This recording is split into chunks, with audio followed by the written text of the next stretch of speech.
Here, senyorito. That is how it look na, guys. Yung ano ni Uli, Flies Casey. Hello everyone! Welcome back again to our channel, mga mi. So for today's video, late na tayo nag-video ngayon, mga mi. Nasa ano ng oras ngayon? Oh, it's already 5 o'clock in the... Already 5 o'clock na, guys, ng hapon. Kasi sobrang busy namin ni Uli kanina. Nagpunta, dinala ko siya sa skin doctor kasi nga meron siyang... may tumubo dito sa ilong niya na ano, yung parang ano ba, parang pimple. So, yun talaga yung inuna namin. So, 2 times na kami or pang 3 times na kaming bumalik doon sa doktor. First time, chinik up siya. Second time, binalik namin siya doon kasi nga inispritzihan siya. Tapos, mga 2 times na namin balik ngayon. So, it's getting better naman yung ano niya, yung pimples niya. And then, yeah, in-injectionan, nilinisan, ganyan. Tapos, getting better naman yung shots, no? It's like... ich sterbe gleich. Look at, show them first, honey, your pimples in the nose. Uy, what is that? There, this one, meron siyang pimples. The doctor said da wächst ein Kopf am Pimpel. The doctor said it's Look here. It's very sexy now, as you can see. Yeah, it's Moms, lovely and sweet. Yes. You have to make her right, honey. Yeah. What the doctor said, that is unhealed, unhealed ulcer daw na lumabas sa dito kasi nga laging natatouch yung ano niya kasi meron siyang sleeping sleeping apno, yung para pang ano sa yung hilik ba, para hindi siya masyado mahilik. Yan. So laging napipress yung sa kanya kaya natubuan siya dito. So pina-check up naman namin sa dermatologist, mga mi. Okay naman. Ayan, getting better na kasi nafe-feel niya yung itchy dito, pero mga ano na yan, magto 2 months na siya. Pina-check ko talaga kasi na-infected na siya. Ngayon okay naman. So yan, last week din, mga mi, ay nakapasa na din ako sa aking driver. Yung sa aking driver license, meron na din akong driver license, mga mi. Dito sa Philippines, nagda-drive na po ako kahapon. Since meron akong driver license, first time kong nag-drive kanina, papuntang city namin sa Buguya. And then, just last week, I took an exam in LTO here in north side of Cebu. So, nakapasa ako in God's grace, nakapasa ako. I passed the exam and in the practical also. So, I got my driver license na talaga. Ang nagasto ko sa driver license ko, yung sa driver license ko talaga is nasa around 800 pesos. Kasi parang 585 yung sa pagkuha mo ng driver license. Tapos, yung pag-registration, yung resibo na mag-mail din ka, mayroon lang 100 pesos na charge. But, beforehand, kukuha ka ng yung tinatawag na student permit. Tapos, mag-aaral ka pa niyan. So, natapos naman akong mag-aral ng theory, natapos na akong mag-aral ng practical. Ang nagasto ko lahat, mga B, siguro nasa, around, kung lahat-lahat na kung tutuusin, around 15,000. Yeah, around 15,000 kasama sa medical, ganyan. So, yun ang nagasto ko sa lahat-lahat na from student permit and then driver license, yun ang nagasto ko. Grabe ang topic natin today, no? Kasi ang daming nangyari sa amin dito na hindi pa ako nakapag-update, mga last months. Pero maganda naman yung mga nangyari. Yung ito lang dito ni Uli na tinubuan siya talaga na parang wart sa mukha. Pero ang sabi ng doctor is unhealed ulcer daw sa skin. So, dermatologist yung sagot namin doon. Tapos, ngayon is, natapos nga namin ang lakad namin kanina. Ayan, sobrang stress ko kasi stress talaga yung buhay din dito kasi lalo pa pag ganun, yung first time kang mag-drive na meron kang driver license, medyo natatakot pa ako mag-drive, pero slowly but surely, yun lang. Yeah. So for now, i-share namin sa inyo kasi nagbili kami ng met sa Metro and then Oli made here the ginaling niya self-made niya, ginaling niya dito. And then ngayon magawa siya ng yung parang what do you want to do, honey? Flies Casey, guys. He gonna make a Flies Casey. Yeah, Flies Casey sa Germany, you know? Parang, what is that in English, honey? What? Flies Casey. Meat cake. Pastete. met Pastete, patat. pata? Pastit? Pastete. I don't know what is that in English. I don't know. But it's Fleischkäse in Germany. It's very yummy. It's a German food. So, and then that's gonna that's what's gonna Oli do. Here he's gonna slicing the swivel. Yeah, and then The onions. the onions. Knoblauch. Pasensya na sa aming bahay kasi ano lang talaga, medyo hindi pa tapos talaga yung bahay namin, pero okay naman, magulo pa siya. Ayan, dito namin ilagay yung nagaling naming ground pork. Tapos after that, dito niya ilalagay yung the whole thing. Mamaya papakita namin sa inyo mamaya. And then for the meantime, mga ngami, naggawa din ako dito ng lumpia Shanghai kasi that's Oli's favorite. Lumpia Shanghai. So, meron akong mixture dito. I already have my own mixture here. It's a ground pork with, I put some tauge, I put some, ito yung swivel leaves, and then many different kinds of spices. And then, yeah, tauge. And then, meron akong cabbage na nilagay. Dito, spring onions, garlic, and then etc. So, lalagyan ko pa siya ng egg para lapot siya, yung magkapit. Yeah, that's gonna be my mixture. So I'm gonna roll this up and then I will show you guys. Ay, Oli is making his mixture na in Fleischkäse. Ayan.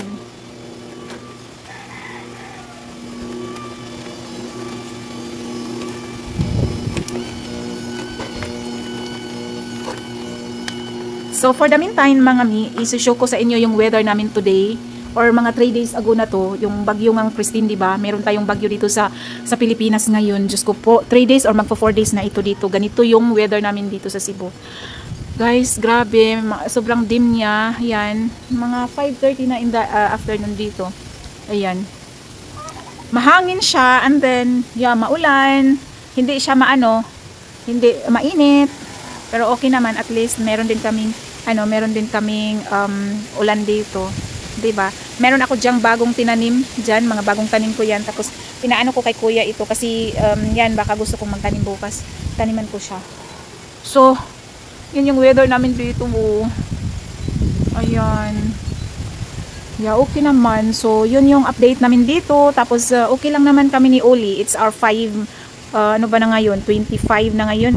Hello na, where have you been? This is Brownie. Yung ano pala namin, yung Mingming, nag-anak na din. Meron kaming 2 bagong Mingming. Ang gaganda ng mga kulay. Ayan, Brownie. Si Brownie. So, magpa 5 months na nga pala kami dito ni Uli sa Pilipinas. And then, Gatsaydang naman. Life good naman kami dito. Ayan. So, yeah, let's continue. I have to, roll na this one. Ngayon, I have to put 2 eggs on it. Para naman meron siyang, kakapit talaga siya.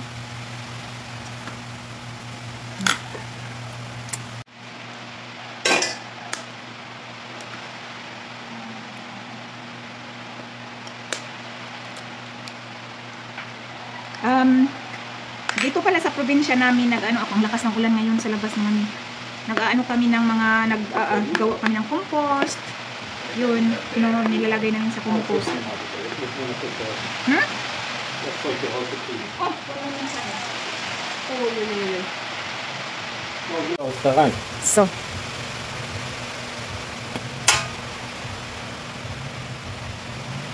So, nilalagay na namin ngayon ni Uli itong mixture niya ng Fleischkäse dito sa form. Nilagyan niya ng ice pala mga guys kasi nga parang yung consistency niya. Ay. Okay. To do it. Ayan. Kasi paggawa ng KC is na dapat pala siya, it should be very cold honey, no? Yeah. It must be very cold so that you can reach the consistency of this Fleischkäse. Ayan. Aber der sieht jetzt viel besser aus wie alles andere, was ich bisher gemacht habe. Muss das auch nicht. Kasi nung nagpunta kami sa sa Bohol, nagbili din kami ng mga German food. Ang sarap din, may mga German dito, mga mina kaming German dito na nagtinda ng mga ganyan, mga German food din. Kaya si Uli, nagluluto din siya sa sarili niyang sarili niyang pagkain dito kasi nako, ang dami ng nag-lose weight na yan ng 25 kilos dito mga mi.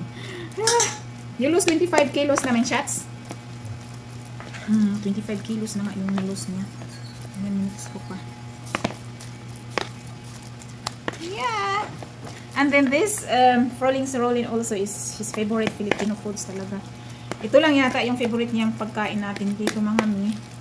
Ang gusto niyang pagkain ito, and then shakoy, yung donut, yung binangkal, but food not so much. Hindi masyado. So, you're ready to put your flies, Casey, in the oven? Yes. Okay. So, one moment. Gonna put it there in oven. And then how long, how hot is it? I think 1 hour. 1 hour, and then how many temperature? 180 degrees. Okay. Yeah, we will see. We will see. So alam nyo guys, itong namin, itong oven namin, hindi pa talaga siya naka-arrange kasi kailangan pa namin ng cabinet, ganyan. So ngayon hindi pa kami nakakita ng cabinet na gusto namin talaga. So ganyan na lang muna. Binili ni Uli yan, galing sa Germany yan mga mi, tapos sinip out namin dito sa Pilipinas. Yeah, sa yung tawag doon, yung sa ano ba? Tawag doon?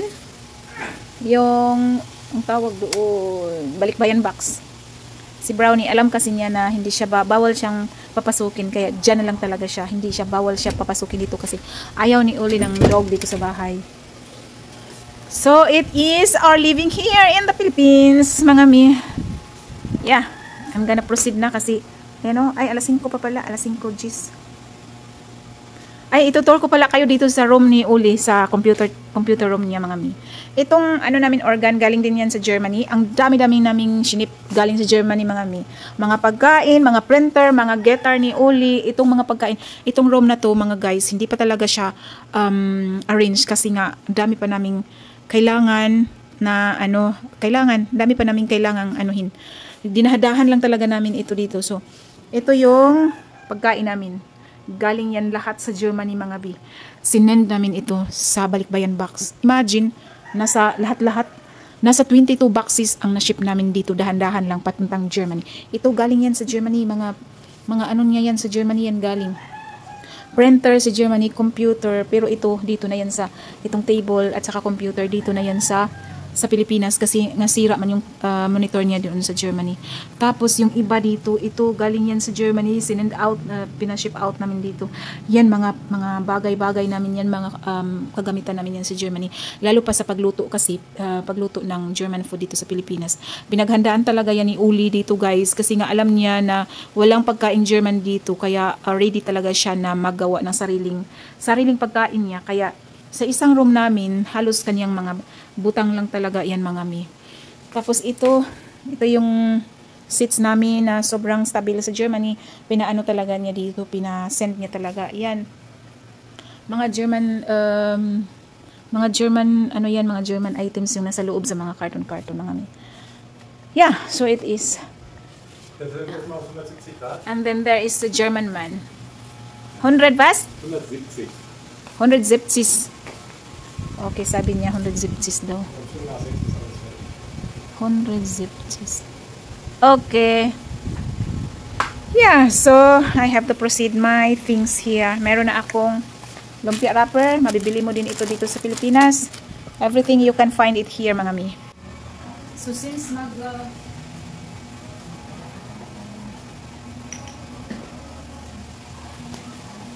gawa tayo ng pang-clip natin sa ating wrapper. So, ang gagawin ko is yung flour and then lalagyan ko ng konting tubig. Tapos, yung ipang pang-close. Yun ang gagawin ko.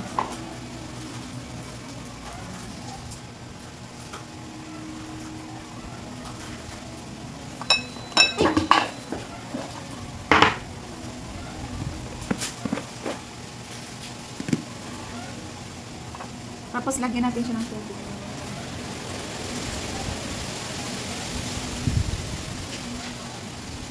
Flour lang siya. Lagyan mo lang siya ng tubig. Ang iba nito, ginagamitan nila ng egg. Kaso lang para sa akin yung egg is hindi man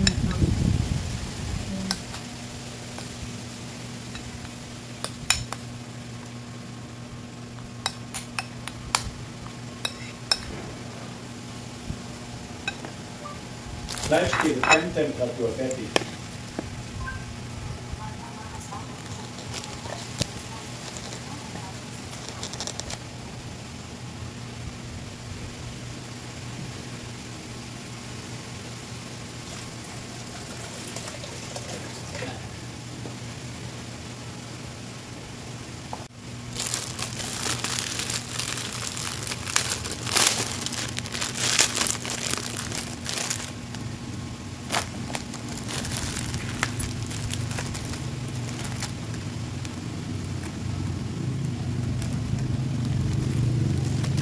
Du deinen Topf richtig Öl rein, dass das dann mit schwimmt oder machst du das einfach nur?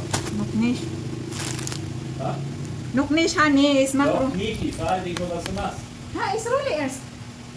Machst du das dann in der Pfanne oder machst du das im Topf mit viel Öl? Hindi pa eh.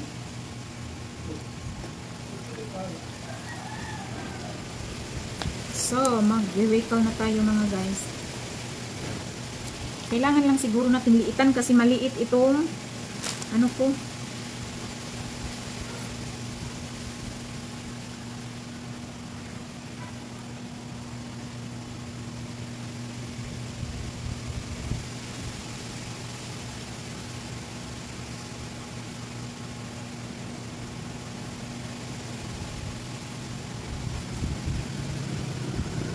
So ngayon, nandito na yung ano ko. Yan. So. And then, dito natin ilalagay yung finished product.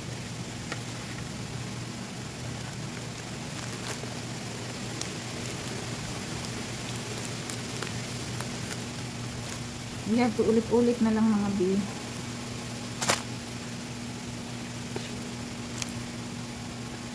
Die versuchen es doch, Maus. Die versuchen es immer wieder.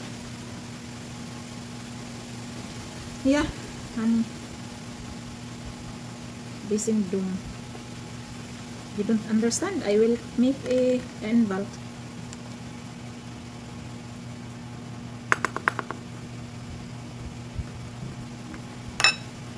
Soks du bitte eine Telefonnummer. Dann kann ich anrufen.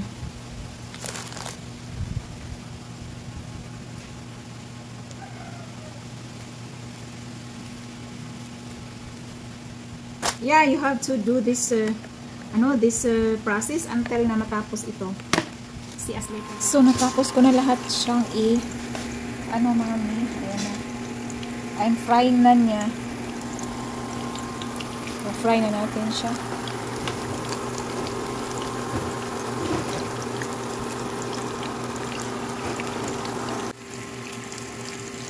So mga mamshi, meron akong natapos dito. Ito yung lumpia Shanghai, favorite ni Oli. Oli. Yeah. Huy. This is your favorite? Favorito ni mo ni? That is the only thing you can eat in the Philippines. Cook mal here. Yes. What did you say? That is the only thing what you can eat in the Philippines. Other is not food. Oli said that's the only thing you can eat here in the Philippines. Oh my God, we have a very good food here, honey. Yeah. The only thing you don't like to eat. Yeah. Here, I almost done na. Matagal-tagal pa pala. Napagod man ako eh. Yeah, okay. And what did you do there? And make a sauce dazu. You make sauce? Yeah. For this, for the lumpia. Oh, for the lumpia Shanghai. Ah, okay. He's making a sauce for the lumpia Shanghai. And then, ako ay nagtimpla ng meron ako ditong tawag dito. Tea. What kind of tea is this, honey? Camel tea. Kasi nag-atake yung yung burping ko mga mi. Yeah, okay. So, Oli is making a sauce for our lumpia Shanghai. Yes. What kind of sauce is that? What composed of? That is onions, and that is ketchup, and that is mayonnaise, and that is curry, and that is a little bit ingwer, and that is a little bit With orange or lemon sauce for our lumpia Shanghai. May? So mga B, tapos na akong magpreto, natapos na yung aming ito na lang yung last pinipirito ko, pero most of them ay tapos na, nandyan na. Oh. Ayan, that's the Frolings Rolly. What do you need? Mesa. Here, senyorito. So, we gonna eat now our dinner, mga mi. And then, we will just see first here. That is how it look na, guys. Yung ano ni Oli, Flies Casey. In some minutes, it will be finished. Yeah.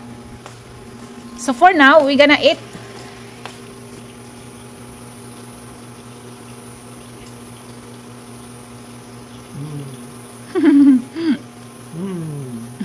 Nilagyan ko ng cream yung sa ano niya, mukha niya, yung sa nose niya, mga B. May cream at saka ano. Hala, it's lekker. Show them, honey. And then he has beer and then lemon. So he has radler here.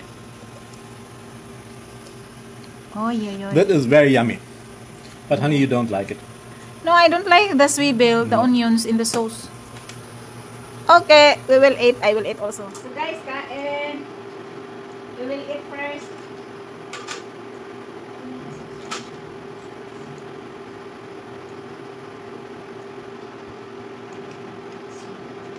That's lekker.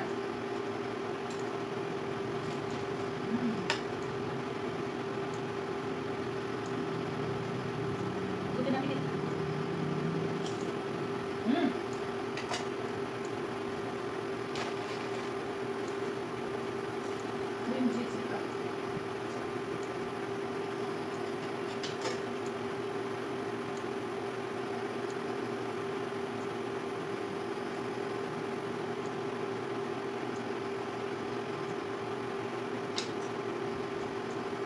It's not good when you fry first the pot and everything, and then you have to roll on. You have to mix everything and then roll on.